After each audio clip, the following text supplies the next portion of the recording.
could have given up, but you didn't. You could have stopped believing, but you didn't. You could have kept living their expectations, but you decided to make this life your own. And in turn, you're here. Hello, everyone. Today we're meeting Karen Cleveland. She is a spiritual connection specialist, a podcast host, animal communicator, and a minister. Hello, Karen. Thank you for joining us today. Hi, thank you for having me. It's a pleasure to be here. Thank you. So let's start a conversation by diving into your journey of becoming the person you are today. What led you to discover your true passion in life? How did it start for you? Oh my goodness. There's so many things, different things that have led up to where I am today. And I think when I was young, average childhood, and I I I liked animals, but I didn't feel anything that I had any special abilities or anything. And it wasn't until adulthood, well into adulthood, that I started exploring my connection with animals, which then also led to exploring my connection with, the divine and just the whole natural world and the whole spiritual world. And there was actually, I had been taking classes. My brother had introduced me to some ideas about some things. And there was actually one event where I was just I was divorced and I was living in this little home, and my son had to come live with me while he recovered from an illness, and he's fine. But I just felt like I hit rock bottom. And that's when I decided I had to change my life because I felt like life was just happening to me. I felt like I had absolutely no control prior to that. So I really started getting intentional about spiritual practices, meditation, and just all these little practices, mindset work to help me create a better life for myself. So, it's been a barrage of things that have come at me, and just kind of taking what has worked at the time and making it work for me. Yeah, it's been a long journey for you, and you finally found that connection with who you truly are and knowing that you have a bigger purpose here. A lot of times we don't realize that we're here for a reason, and it's actually different for every one of us, and we have our unique skills and abilities, and we just need to find that connection and in order to serve others in a better way. A lot of times it's hard to be present, to be aware. A lot of times we escape presence by being in the past or worrying about the future. But that practice of awareness in itself, it takes time, and we can cultivate it, every one of us. What would you suggest to our listeners in terms of daily habits, maybe to incorporate in their life in order to start becoming aware? Great question. I think one of the things is for many of us, especially in United States and Europe, or North America and Europe, we are so busy and we don't stop to just allow little bits of insights to get into our head, into our life.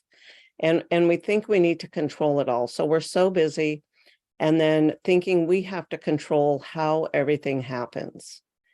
And the reality is, if you've ever watched a magic show, if you don't know how they do it, everything looks so amazing and magical. But if you know what the tricks are that they're doing, it still might look good, but it's not as good. So when we try to control our outcomes, that we don't know all the possibilities of what can happen. We don't know all the ways things can happen. So I think, to get back to your question, is if we just take even just 2 minutes a day to sit and get quiet and allow, just a little bit of crack of light to get in, to start allowing a little bit more possibility in life, something bigger than ourselves, something bigger than our own life. And so, like I said, even 2 minutes, it doesn't have to be getting up 30 minutes early and doing a meditation practice, or, and if that works for you, fine. But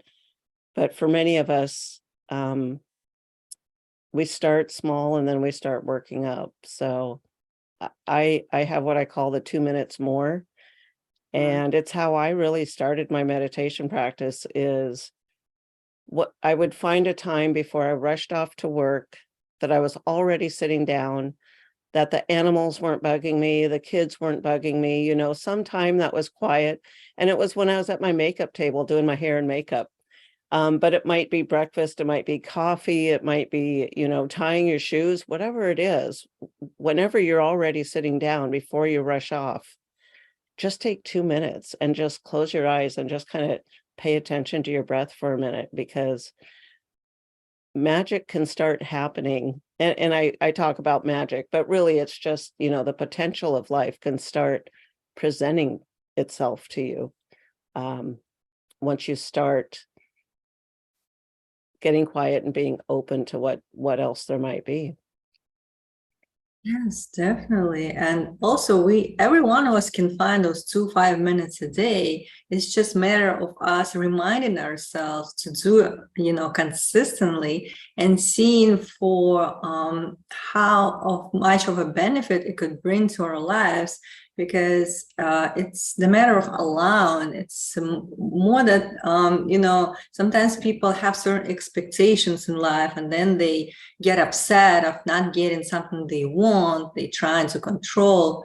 But like you said, if only we allow those opportunities and possibilities to come in and present themselves, then we will be taking action from a different place, more inspired action. Yeah.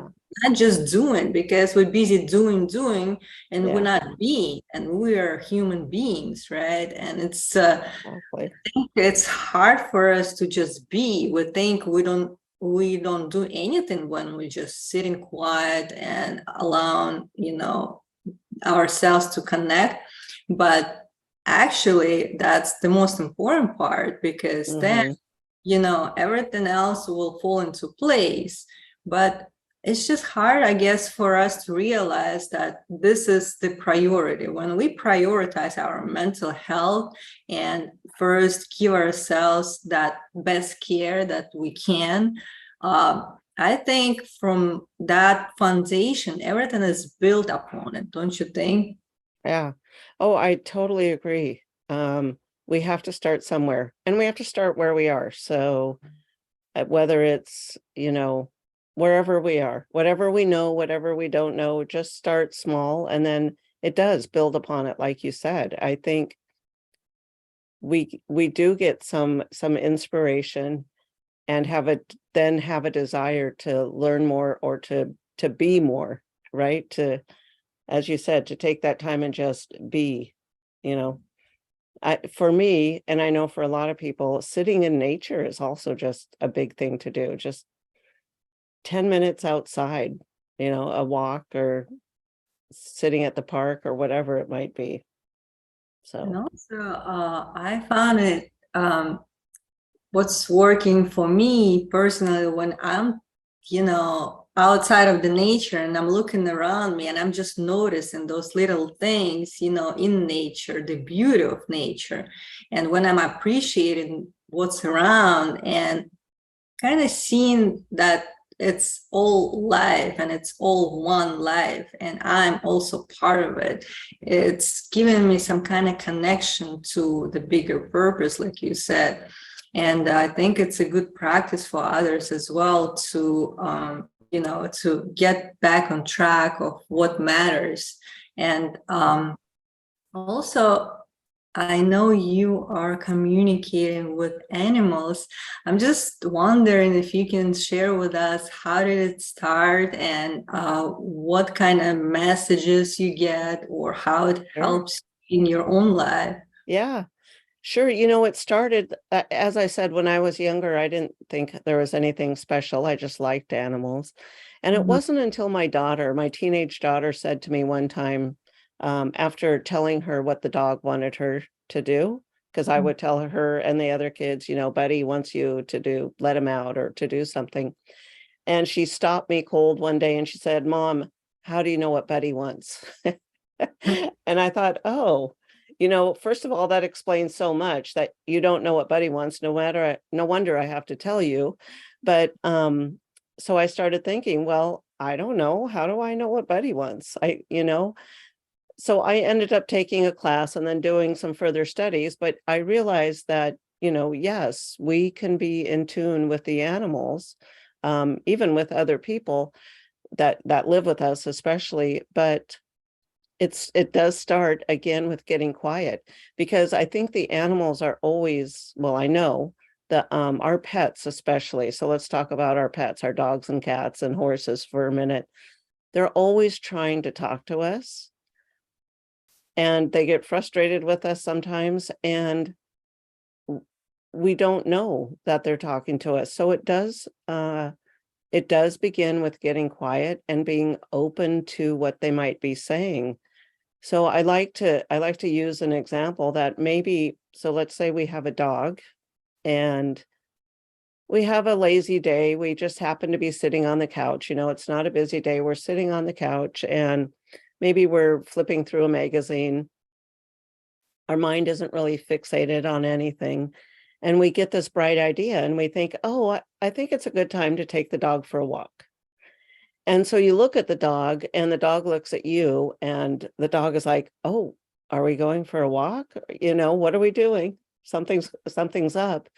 So of course they know once you start getting your shoes out in the leash and that kind of stuff, they know that what's happening. But I would like to suggest to people that when you're in that space, sitting on the couch, that idea to go for a walk was actually the dog trying to communicate a message to you. So it wasn't our own bright idea.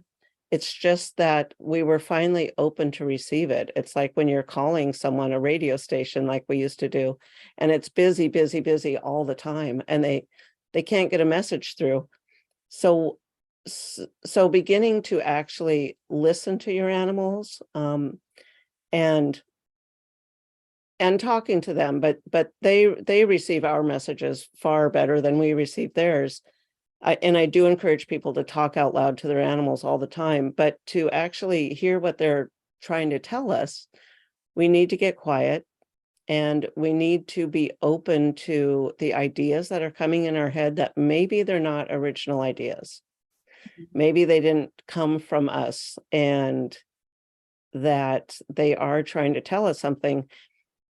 Usually it takes for many people, some people, they walk down the street and they hear a bird talk to them and they don't need lessons in how to do it. But for some people it takes practice and it takes guidance and it takes, like, for example, me connecting with your cat and telling you what I get and you saying, well, yeah, that's right, or I don't know about that piece of it. So we can begin to trust the information we're receiving is not coming from us, but comes from the animal themselves. So I encourage people to sit down and get quiet with their animal for at least 5 minutes a day too, and just be aware. So maybe you don't believe at first that what you're thinking is coming from them, that the ideas you get are coming from them, but if you're open to the possibility that it is coming from them, then you can begin to start that two-way conversation and just pretend. Okay, let's pretend this is coming from them. What do they want? Why are they telling me this? What do they need? That kind of thing. So, and the other thing that I do, so that's our pets, but we can also communicate with wildlife in a different way. I take people on safaris and it's amazing to be out there with the wildlife in that way, but starting with our pets where we know them. And the funny thing is, when I actually have a client and I tell them something, almost always the client says, yeah, I thought so. Or yeah, that's what I thought was happening, but they don't trust themselves that they Mm. know what it is. So really being open to knowing and to just having faith that you are receiving information from the animal. But yeah, starts with just 5 minutes of being quiet with them and seeing where that goes. Yeah, I think that that's the most important piece you mentioned, trusting that you're receiving that message and it's not coming from you, but it's the Yeah, end trying to communicate, right? yeah, And a lot of times maybe we don't believe it could happen, or we kind of resist, we block it ourselves, but only if, again, we allow and trust and be quiet and connect. I think the connection will be established and will flow more easily, and then we will receive it without being even questioning that it's true. We will just know that it is, and exactly. it will take practice probably for people, but Yeah, again, knowing that eventually you can do it, you can establish that connection, and every one of us can. So we're no different, right? So if you did it, so every one of us can. So yeah, that's the evidence. yeah, exactly. Yeah, I'm not special, and everyone I know that's an animal communicator is not special, because this is how the animals communicate with each other so often. You don't see two dogs sitting there on your pets, they're not sitting in the living room barking at each other having a conversation. It's a more subtle, quiet conversation.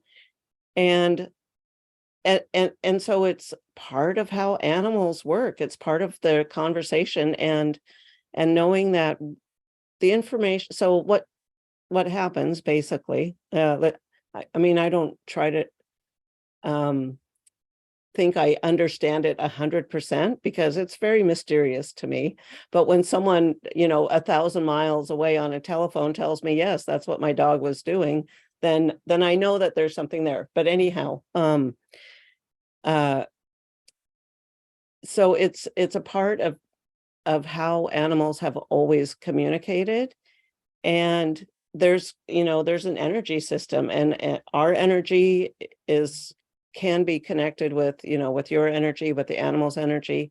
I think it's a matter of focus. So we're always connected in a way, but we're not always focusing on what my cat wants at this particular time, or anything else. So when we sit down and have that focus, then it's easier to establish that connection, that communication. So, I think we always heard that expression where attention goes, energy flows. I think uh-huh, it matters what are you focusing on, and this is how we establish that connection, either with yeah, people or with animals, right? yeah, yeah, exactly. Also, I wanted to ask you, I've heard there are some benefits of having a pet at home, and maybe it will help with anxiety or some other negative feelings that people might have. Have you ever experienced or heard something about the benefits that it might bring to people having an animal at home? Oh yeah. Oh, there's a lot of benefits, and I think it's important to have an animal that fits well with your schedule. So you don't want a dog stressing you out if you're not home very much and you're worried about them all the time. So you want to make sure you get a right fit for the right animal. But also, yeah, there's so many benefits. In fact, when we touch people, when we touch animals, we start this imprinting process that deepens the bond between. So it's like, newlyweds or newborn babies, we touch a lot. And so that helps deepen the relationship. And it's true with the animals. And in fact, a lot of people pet their animals far more often than they do people. And And so they have a deeper relationship, connection with them. Also, we feel like we can trust our animals. We talk to them and tell them our deepest secrets sometimes. So they're really good sounding boards as well. Or if we have ideas that we need to say out loud, and and they listen to us, they don't judge us like some people think their animals are judging them. I don't think they are. I think they're just listening and paying attention. So they're I guess the most understanding and compassionate relationships we can have sometimes, which makes it so hard when they pass away, because they are sometimes the richest relationships that we've had, and makes it even more of a hole in our life when they leave. But just the whole process that they care for us and we care for them. They rely on us a little bit, and then we rely on them for a lot of comfort often. Some animals, if we start crying, they'll come to our side and help comfort us, but other ones, they're like, I don't know what you're doing. I need to go away. But still they're there and they're concerned about you, wondering what's going on with you. So they want us to be good. I a lot of times when an animal, when I have a client and they tell me that they're worried about their human and they want, something's going on with their human. And honestly, sometimes it's more of a session for the person. It's like, well, they're worried about you, what's going on with you? And it might be a job loss or, a parent loss, or all all extremes. It could be anything, but the animals, they really want us to be well. And so I think they're really good for mental health. I mean, like I was saying, there's, just the whole having someone there that we can talk to and to pet and to cuddle with, snuggle with, whatever it is that we need is really important. Even though we're not receiving the verbal communication back, but like this energy exchange and the ability to share everything that you have going on in your life with somebody, even that's an animal, but knowing that nobody's judging you, you can be open about how you feel and Yeah, really expressing all your feelings and processing them, because a yeah, lot of times we just suppress those emotions and we don't let them we don't let them go, and that could create a problem later on, with us not realizing that it could just burst in one day. We have to make sure we're processing them. And having a pet at home, it could help so much with mental health, like you yeah, mentioned. yeah, But yes, it establishes deeper connection. And a lot of times we are, grieving when the animal passed away, and because it becomes part of the family, like a yeah, family yeah, member. And it's hard to, kind of realize that it's no longer there. But again, the whole yeah, experience of having that relationship is very beneficial for both parties involved, yeah, right? yeah, absolutely. And it does create a hole in the family, just like a person does, when they're not there, when you come through the door at the end of the day or something. Yeah, it can be very, very hard. Because I take well, my dog right now has some isolation anxiety. I think, COVID, being home all the time, and now trying to get out a little more. She doesn't like it when we leave the house. So she goes a lot of places with us. And yeah, so if all of a sudden, that person isn't there to go with us wherever it is we're going, it feels a little emptier. Yeah, Yeah, it becomes your friend, yeah, really. And, yeah, you forward to seeing him at home or her, the pet, and they're always so excited when you come and they meet you. Yes, They don't hold their feelings that's inside. right. That's No, right. it's not like with a person. If they are excited, you're gonna know, right? Exactly. Yeah, they're always excited to see you. Yeah, it's true. Yes, They and let you know. right. So also, in terms of mental health, we sometimes, not we're not prioritizing mental health enough to, invest in it, to give ourselves the best care.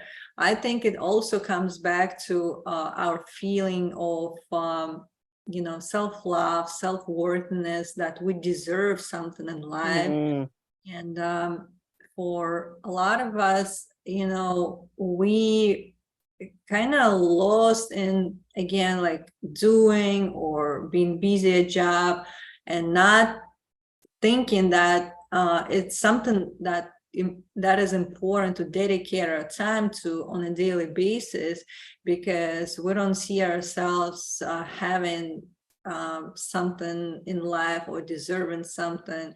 And we need to reconnect with our true self, our true nature, and yeah. give ourselves the best care possible. And also knowing that we have everything we need in our life, and be grateful for what we have, because a lot of times we're also focusing on lack and what we don't have, and that also takes our focus away from what we can have. I think the more we grateful, and Mm, having it as a practice also on a daily basis, to look around and see something that you're grateful for, or for relationship with people or animals, or whatever you have in life. uh, I think the more we acknowledge of what is working for us, what is good in our life, the more it's gonna come. yeah. Want your thoughts on that? Yeah. I absolutely agree. I think when we are grateful even for the smallest things. I mean, I'm grateful for my phone. It has made my iPhone, it's made life so much easier in so many ways. And just appreciating things that you think are normal everyday things. So sometimes I phrase it as, how are you being supported by the universe right now? Because if you go out to your car and your car starts, that's Mm. something to be grateful for, because there's times it doesn't start sometimes, for no apparent reason, or unexpectedly, I guess. If you have hot water this morning, if you have food in your refrigerator, sometimes I get pushback saying, well, I've paid for that, I should have that. And sometimes we pay for things and we still don't have them, or we don't even have the opportunity to have them. So every little thing that is working in your life, I completely agree. If we intentionally are grateful for what is working and Mhm. what is flowing well, it as you said earlier, where we focus our attention, or I can't remember how you said it now, but it increases, right? So when you look for the good, more good is out there for us to appreciate. Absolutely. And I there's a lot of ways to do gratitude practices. It can be, throughout the day as you go, which I try to do, but I like to write down at least 3 things every night before I go to bed. So I help, just go into the sleep time a little bit more open and in gratitude, instead of, being just tired and worn out from the day. So yeah, I think it's really important to express gratitude, to let your whole self and energy system know, I am grateful. I am so grateful. Yeah. Yes. So it's good to set intention for the day in the beginning when you wake up. If you're looking for something good, if you're saying, my day will go, just the way I want it, or even better, just being open to what is gonna come. And having that intention, I think it's important because, again, this is something you know that you're going to receive. Without knowing for sure, but being open that it is a possibility. It's just, again, allowing yourself to receive something. I think it's a lot of times of that we resist and we block of what could flow into our life experience. But with having that faith and belief and just the attitude towards life, I think the more positive we are, the more goodness is going to come towards, and presenting different type of interaction with people or events or opportunities.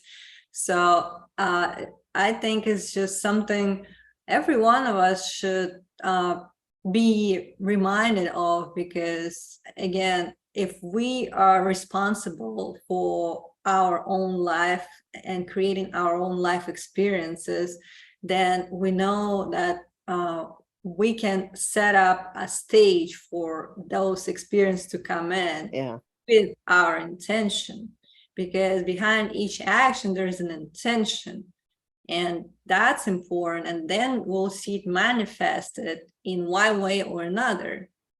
Right. Don't you think? Right. And and things happen. So yes, I do like to set the stage, as you said, with the best of intentions. And when things happen, when things aren't good, and things aren't always good, it's okay to look at what the possibilities are. And I think you mentioned that is, being open to a possibility of something better. So, maybe this didn't go right today. Maybe, this project didn't happen the way I thought. But what's another possibility for how I move forward out of here? Because we do get to choose how we move forward, and it, as long as we look at healing anything in us that needs to be healed, if there's something that is stopping us time after time after time, or setting us back, then, we probably need to take a deeper look at what kind of healing needs to happen here. What do I need to do about whatever this part of me that isn't happy about, some kind of part of life, but then being open to what can be better, where can I go from here in a more positive way? So yeah, I agree. We can set an intention and hold that intention in our head. It's a great thing to do in the morning, because we can help script our day, just in the morning, and get off to a good start. I guess that's the thing, is setting a good foundation in the morning, so that the rest of the day you can at least go back to that foundation and start again if you need to. Yes, definitely. And I'm so glad that we met today. Thank you for sharing your thoughts and wisdom. And for those who would like to connect with you, how can they find you? Yeah, I am, well, I have a website, revkarencleveland.com, and that's also where you can find me almost anywhere. So Facebook is /RevKarenCleveland, and Instagram, and most of the social media sites. So yeah. Yeah, I'm gonna also include it in show notes as well. And as we close, what would you say to our listeners as a thought for today? Oh goodness, let's see. There's a there's a passage that I've really liked lately, and I'm going to look over on my wall and read it exactly. So, you will succeed in whatever you choose to do, and light will shine upon the path ahead of you. So I just think it's actually, it's a promise from the Bible, but you will succeed in what you want to do, and light will shine on your path. So I think that's important to remember that, Yes, as we were talking about, focus our intention, and just you will succeed. you will succeed. And Yeah. thank you so much. And I hope you enjoy your day. Thank you. Thank you for having me. I hope you enjoyed this episode, and if you did, hit the subscribe button and share it with others. Stay tuned.